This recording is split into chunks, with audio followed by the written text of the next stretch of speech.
Alors bonjour à tous, bienvenue dans une sixième vidéo sur la roue des animaux. Alors aujourd'hui on va parler de manipulation, de conditionnement. Ça s'intitule tous des moutons ou des pigeons, point d'interrogation. Alors on va voir un petit peu par rapport à nos animaux qui sont plutôt sauvages, comment on a été, on va dire, domestiqués. Donc le rappel, comme d'habitude, pour ceux qui n'auraient pas vu les autres vidéos, on va dire quatre animaux en nous. L'intellect, la pensée, la tête pour le bison, l'affect, le cœur pour le loup, l'esprit pour l'intuition, la spiritualité, là c'est l'aigle, et puis le corps, la matière pour l'ours. Donc on est tout ça à la fois. Et c'est notre dimension sauvage, naturelle, on va dire. Et la question, c'est comment on est passé d'un état naturel à un état apparemment plutôt domestiqué. Donc on va reprendre les animaux un par un et on va voir leur dimension domestique et après peut-être comment sortir de cette dimension domestique. Alors notre bison, eh ben, il a tendance à devenir un mouton avec l'idée de la pensée unique, hein, tous des moutons, un peu civilisation de moutons plutôt clonés. Alors effectivement, hein, une pensée plutôt, je disais unique parce que quelque part, en tant que mouton, on broute un peu tous la même herbe. Ben, l'herbe, c'est l'information. Et si on a une herbe plutôt unique ou euh, très peu diversifiée, ben, on aura une pensée, et comme on broute tous la même herbe, ben, on pense un peu tous pareil, et on est dans l'entre-soi. Donc on pense aussi qu'on a raison, parce que la plupart des gens autour de nous pensent comme nous. Ensuite, l'aigle, la dimension spirituelle, dans le sens donner un sens au monde, donner un sens à sa place dans le monde. Hein, quand on parle de spiritualité, c'est plutôt de ça. Et ben, de l'aigle, on devient pigeon. Alors on pourrait penser pigeon tomber dans une secte ou des choses comme ça. Pourquoi pas? Si on est aigle, on a tendance à être éclairé par d'autres lumières et attiré par des nouvelles façons de voir le monde.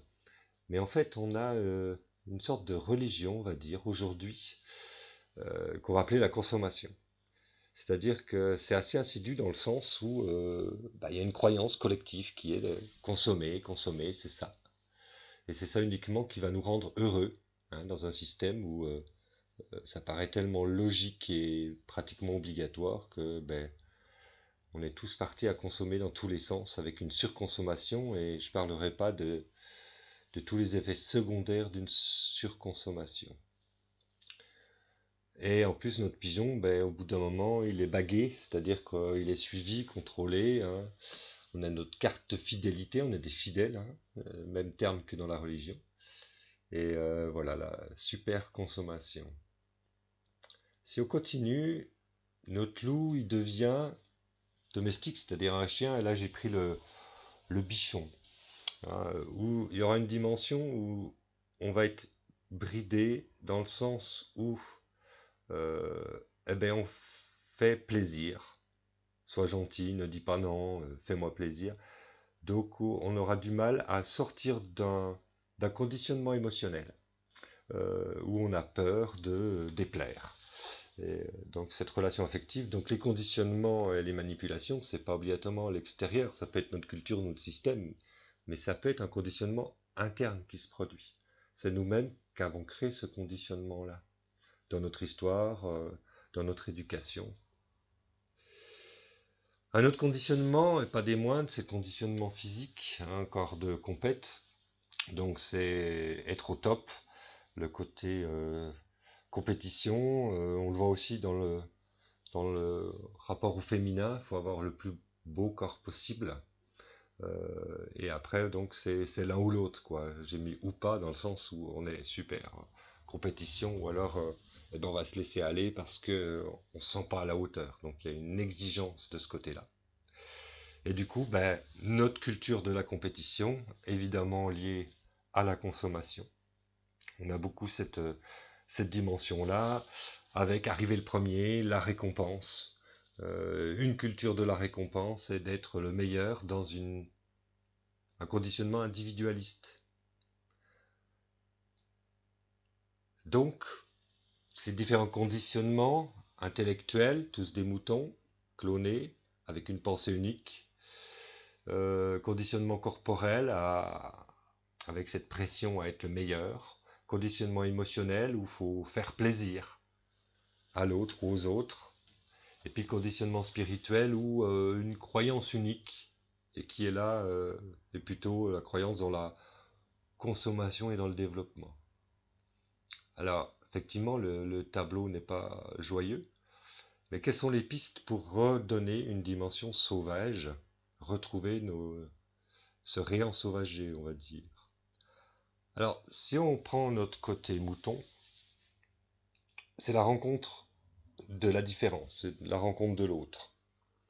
On a tendance à être dans l'entre-soi. Si on pense tous pareil, ben c'est sûrement qu'on a raison. On pense que la majorité a raison. Et ça allait rencontrer d'autres cultures, d'autres façons de penser. Donc là, notre mouton il rencontre un autre mouton d'une autre race. Ça le surprend déjà. Il se dit que peut-être qu'il broute pas la même herbe pour être aussi différent. Mais imaginez s'il rencontrait le bison, là, ça serait le choc, parce que le bison, lui, il est dans un pâturage plutôt sauvage.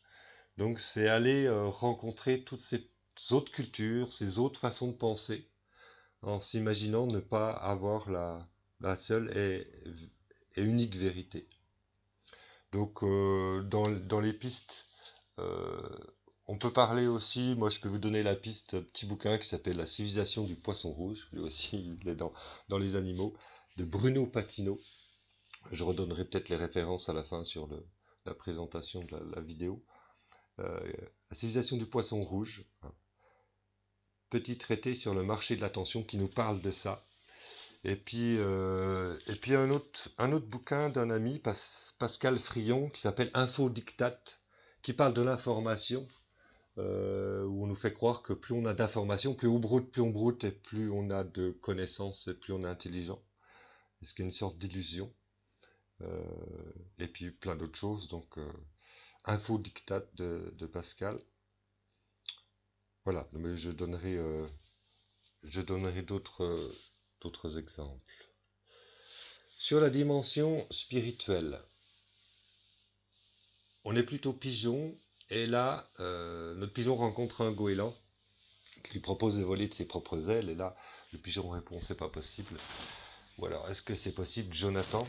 Parce que là, je fais référence à un livre qui m'avait marqué quand j'étais jeune, qui s'appelle Jonathan Livingstone, le goéland, qui raconte l'histoire d'un goéland qui était pris dans la masse, fallait qu'il fasse comme tout le monde, qu'il fasse pas de vagues, et puis en fait, il a décidé de vivre sa propre expérience et de découvrir un autre univers, on va dire. Donc là, la piste, c'est pas une histoire de croyance, c'est une histoire d'expérience personnelle et c'est comment chacun peut vivre sa propre histoire pour se faire sa propre spiritualité. Donc voilà, donc Jonathan Livingstone Le Goéland, il y a plein d'autres livres sur le sujet. Et voilà une piste pour enlever ces bagues. Et puis au niveau affectif, ben, le bichon, ben, le renard par exemple, lui propose d'enlever son collier, mais le bichon, il veut continuer de bichonner. Parce que si on enlève sa laisse affective, on va dire, eh ben, on a la sensation d'être seul, d'être abandonné, et qu'il faut absolument être aimé. Donc ça, c'est un conditionnement qui est souvent personnel, euh, éducatif, familial, et comment créer une sorte d'autonomie affective pour pas être dans ce conditionnement-là et retrouver son loup, on va dire. Et puis au niveau de l'ours, eh ben, l'ours il est dans la manipulation, mais là c'est une manipulation du paraître, on nous regarde dans l'idée de l'individualisme. Et comme on est sur la compétition, il faut être le meilleur, et puis on n'est plus vraiment soi-même. Alors là, ça renvoie à l'idée de peut-être partir sur des pistes de coopération, ou en tout cas tout ce qui est activité physique d'entraide et de coopération, hein. Il y a plein de choses intéressantes sur le sujet aussi. Alors tout ça, est-ce que nos 4 animaux intérieurs, ils sont encore sauvages ou est-ce qu'ils commencent à devenir domestiques?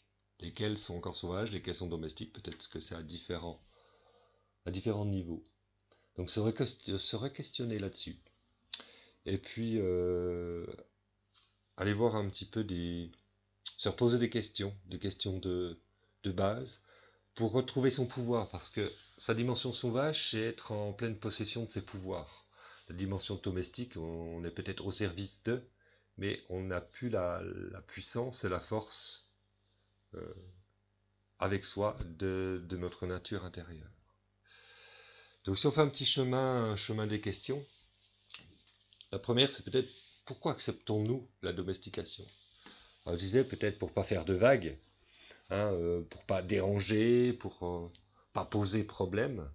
Hein, souvent, c'est cette sensation-là. Mais la question aussi, c'est est-ce que c'est cela qui rend heureux? Est-ce qu'on est vraiment nous-mêmes quand on ne veut pas faire de vagues? Donc ça renvoie à une autre question qui est la désobéissance. Est-ce qu'il faut dire non? Savoir dire non, puis jusqu'à quel point? Parce qu'on veut quand même être aimé, puis si on dit non, on peut avoir cette peur de se retrouver seul. Et les quatre animaux sauvages sont toujours en nous. Donc ils sont plutôt bridés, on va dire qu'ils ont peut-être même des muselières. Et ça, on reste domestiqué parce qu'on a des peurs aussi.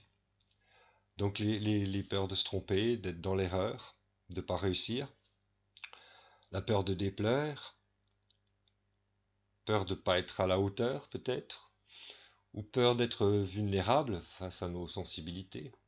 Donc ces différentes peurs, elles renvoient chacune peut-être à un animal, à vous de trouver quel animal. Donc la question, c'est quoi être sauvage, ne pas être domestique? Hein. Donc moi, la réponse que je pourrais donner, c'est peut-être être soi, être plus libre, plus vivant, mais c'est à vous de trouver votre réponse. En tout cas, moi, ce qui m'intéresse, c'est d'ouvrir à des questions sur ce sujet-là, pour retrouver cette relation à soi. Voilà, j'ai fait un petit peu un tour sur ce sujet-là. Donc je vous invite à aller voir d'autres vidéos qui renvoie peut-être aussi, si vous voulez savoir quel est votre animal plutôt dominant, relié à cette vidéo, vous verrez quel est l'animal qui prend peut-être le plus de place dans votre vie, et puis plein d'autres sujets où toutes ces vidéos sont reliées. Voilà, je vous remercie pour votre attention et je vous dis peut-être à une prochaine fois.